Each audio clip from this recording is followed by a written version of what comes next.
ቂም አለመርሳት፣ ሽንፈትን በፍጹም አለመቀበልና ሁልጊዜም በአሸናፊነት መበቀል።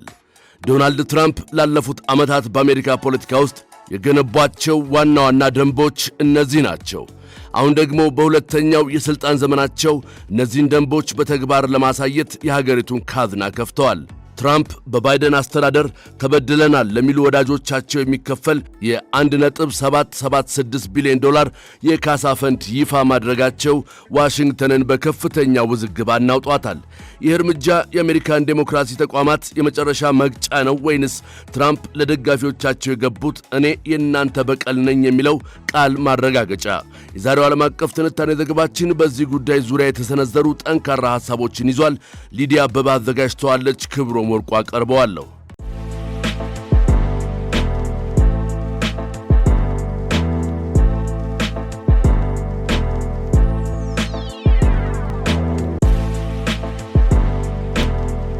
የፕሬዝዳንት ዶናልድ ትራምፕ ሁለተኛው የሥልጣን ዘመን በአሜሪካ የፖለቲካ ታሪክ ታይቶ በማይታወቅ አወዛጋቢ ውሳኔ መናወጡን ቀጥሏል።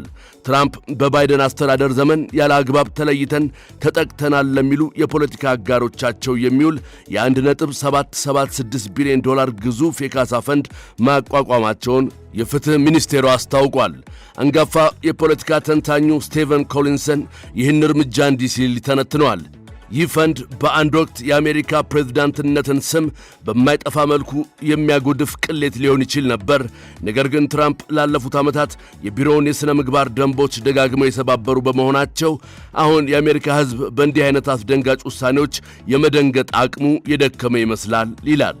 ይህ የካሳ ፈንድ የትራምፕን አጠቃላይ የፖለቲካ ፍልስፍና በአነስተኛ መልክ የሚያሳይ ትልቅ ምልክት ነው። ፍልስፍናውም 3 ዋና ዋና ሕጎች አሉት። ቂም መያዝ፣ ሽንፈትን በፍጹም አለመቀበልና ሁልጊዜም በቀልን መፈለግ። ትራምፕ በፖለቲካዊ ምክንያት ብቻ ለይተው አጠቁኝ የሚለው እምነታቸው በምርጫ አሸንፈው ወደ ሥልጣን ከተመለሱ በኋላም አሁንም ድረስ ዋነኛ አንቀሳቃሽ ኃይላቸው ሆኖ ቀጥሏል። ቀደም ሲል በነጋዴነት ሕይወታቸው ስፍር ቁጥር የሌላቸው ክሶችን በመመስረትና በመከራከር የሚታወቁት ትራምፕ አሁን የአገሪቱ የበላይ የሕግ አስከባሪ አካል መሪነታቸውን ተጠቅመው ሕጋዊ ሥርዓቱን እጅግ አወዛጋቢ በሆነ መንገድ እየለጠጡት ይገኛሉ። ይህ ፈንድ የትራምፕን ሌላኛውን የአስተዳደር መገለጫም ይጠቁማል። እርሱም ጠላትን መቅጣት፣ ወዳጅን መካስ የሚለው መርህ ነው። ፈንዱን የሚያስተዳድረው 5 አባላት ያሉት ኮሚሽን ቢኖርም ትራምፕ ግን የመሰላቸውን አባል የመሻርና የማባረር ፍጹም ሥልጣን አላቸው። ይህም ልክ የዋይት ሃውስ ምስራቃዊ ክንፍን አፍርሰው ግዙፍ የቦልሩም አዳራሽ ለመገንባትና የኬኔዲ ማዕከልን ለመቆጣጠር የራሳቸውን ሰዎች እንደሰገሰጉበት አይነት አምባገነናዊ አካሄድ ነው ይሉታል ተቺዎቻቸው። ነገር ግን ፕሬዝዳንቱ ራሳቸው በትናንትናው ዕለት በዋይት ሃውስ ለጋዜጠኞች በሰጡት መግለጫ ውሳኔያቸውን እንዲህ ሲሉ ተከላክለዋል። ይህ ውሳኔ በአሜሪካ ታሪክ ውስጥ የነበረውን ያንን አስከፊ የጥላቻ ዘመን ለመካስ የታለመ ነው።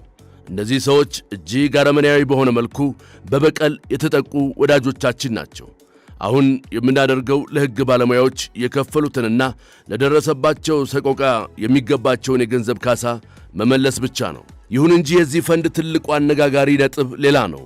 ፈንዱ በቀጥታ ከጃንዋሪ 6 የካፒቶል ኮረብታ ጥቃት ጋር የተያያዘም ነው። ትራምፕ በሥልጣን የመጀመሪያ ቀናቸው ጥቃቱን ፈጽመው የተፈረደባቸውንና ፖሊስ የደበደቡትን ጨምሮ ከ1000 በላይ ደጋፊዎቻቸውን በምህረት መፍታታቸው ይታወሳል።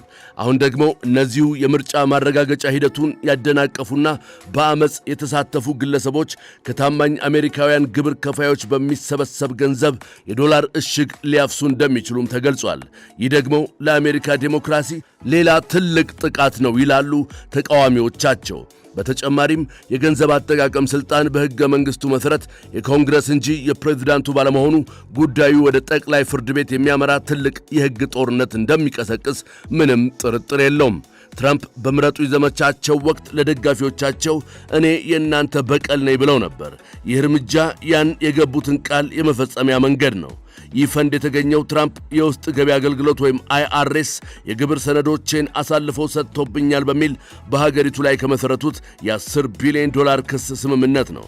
ምንም እንኳን ለተቺዎች አስቂ ቢመስልም ትራምፕ ለእናንተ ስል የገንዘብ ጥቅሜን ትቻለሁ ብለው ደጋፊዎቻቸውን ለማነሳሳት ተጠቅመውበታል። በአሁኑ ወቅት የትራምፕ የሕዝብ ተቀባይነት ደረጃ በታሪክ ዝቅተኛ በሆነበት ወቅት ይህን ፈንድ ይፋ ማድረጋቸው ትልቅ የፖለቲካ ቁማር ተብሏል። ምናልባትም አስተዳደሩ ከሕዝብ እውነተኛ ፍላጎት መነጠሉን ያሳያል፣ ወይም ደግሞ ስልጣኑ በእጃቸው እስካለ ድረስ ለፖለቲካ ትርፍ ማንኛውንም የኃይል እርምጃ እንደሚወስዱ ማረጋገጫ ነው። ይህ ፈንድ እየተመራ ያለው በትራምፕ የግል ጠበቃነታቸው የሚታወቁትና የጊዜያዊ የፍትህ ሚኒስትር በሆኑት ቶድ ብላንች ነው። እርሳቸው መንግሥት በማንም አሜሪካዊ ላይ የፖለቲካ መሳሪያ መሆን የለበትም፣ የቀደመውን ስህተት እያረምን ነው ቢሉም የዴሞክራሲ ተሟጋቾች ግን ይህን ውሳኔ የሕዝብን ገንዘብ ለግል ወዳጆች መበዝበዣ የሙስና ፈንድ ወይም ስለሽ ፈንድ ሲሉ አጣጥለውታል። የኮንግረስ ዴሞክራቶች ፈንዱን ለማገድ ክስ መስርተዋል።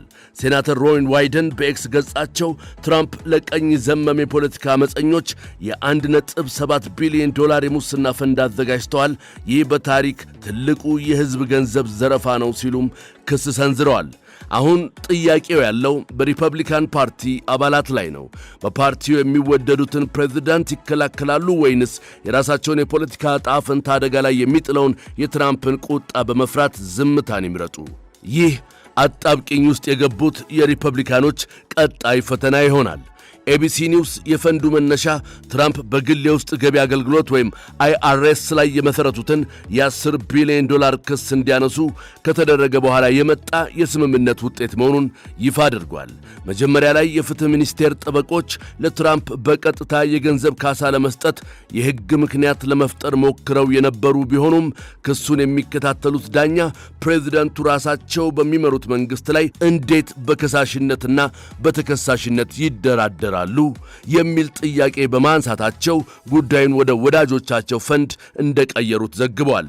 አሶሺየትድ ፕሬስ እና አልጀዚራ ይህን እርምጃ ከዚህ ቀደም ታይቶ የማይታወቅ እጅግ ያልተለመደ አሰራር ሲሉ ገልጸውታል። በተለይም ፈንዱ የሚገኘው ፍርድ ቤቶች በመንግሥት ላይ የሚጥሉትን የካሳ ክፍያ ለመፈጸም ከሚውለው የፌዴራል የፍርድ ፈንድ ውስጥ መሆኑንና ይህም የሕዝብ ግብር መሆኑን አመልክተዋል።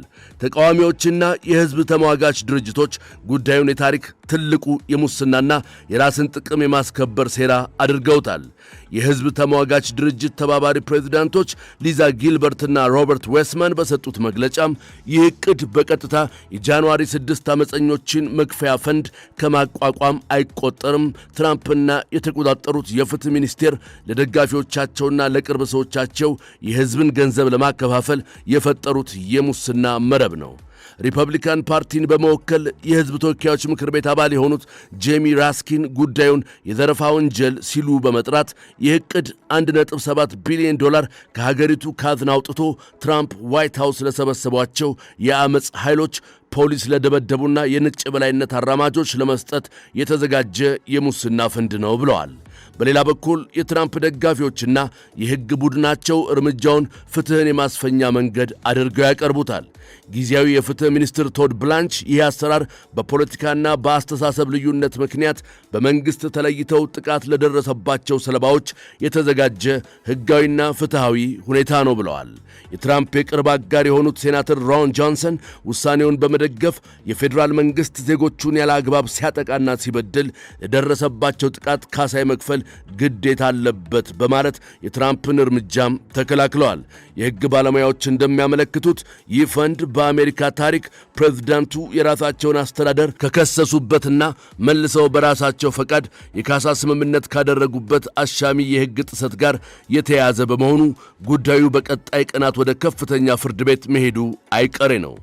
የትንታኔ ዘገባውን ስናዘጋጅ ሲኤንኤን የዶናልድ ትራምፕ የካሳ ፈንድ የብልጣብልጥነትና የበቀል ፖለቲካ ማሳያ ሲል የሠራውን ዘገባ መነሻ በማድረግ ኤቢሲ ኒውስን፣ አሶሺየትድ ፕሬስን፣ አልጀዚራንና የሕዝብ ተሟጋቾች ድርጅቶች ኅብረት መረጃን በዋቢነት ተጠቅመናል።